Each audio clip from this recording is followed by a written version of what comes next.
बघा लाडले आता ह्यो काय विषय करायचा चाललाय चला सांगतो तुम्हाला. आज आपल्याला जायचं होतं शूटला, त्यामुळे सकाळ सकाळ उठलो, आवरून घेतला, निघालो.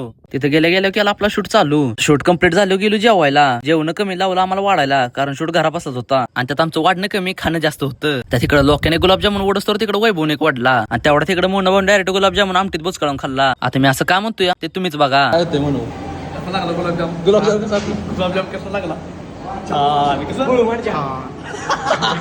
मोहन भाऊंचा विषय मिटतोच तर लोकांना अजून इकडे 1-2-4 गुलाबजामुन ओढलं. सगळ्यांना वाढून झाले, आम्ही बसलो जेवायला. जेवण झाल्यावर निघालो घरी. तेवढ्यात घरच्यांचा कॉल आला, येताना बिस्लरी घेऊन ये. आता म्हणलं बिस्लरी 20 रुपयाची आहे, त्यापेक्षा 10 रुपये घालून डायरेक्ट बाटलाच नाही. बाटला नेऊन घरी टाकला आणि मोकळा बाटला घेऊन निघालो डबल द्यायला. परत घरी जाऊन झोपायचं डोक्यात होतं, पण घरच्यांनी उठवला आणि घालवला रानात. मी रानात जाऊन बघितलं तर ट्रॅक्टरने निम्म रान नांगरून ठेवलेलं. मी खाली जाऊन रान बघतो ट्रॅक्टरचं सगळं काम झालेलं. परत गेलो संध्याकाळी रोजच्या सारखं आईस्क्रीम खायला. तिथे गेले आजच वेगळं चाललेलं. मला 10-20 वाला नाही, डायरेक्ट 50 वाला पाहिजे म्हणत होता. काय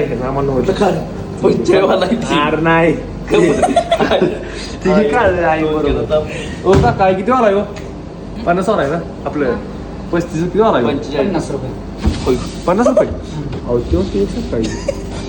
असलं काय झालं म्हणलं चला जाऊया, नाहीतर परत कधी दुकानात येऊन द्यायची नाही ती. जाताना तिकडे स्नॅप टाकाय चाललेलं, तेवढं वैभव सांगत होता आईस्क्रीम कसं खायचं असतंय. आता इथपर्यंत व्हिडिओ बघितला तर लाईक आणि फॉलो करून जावा.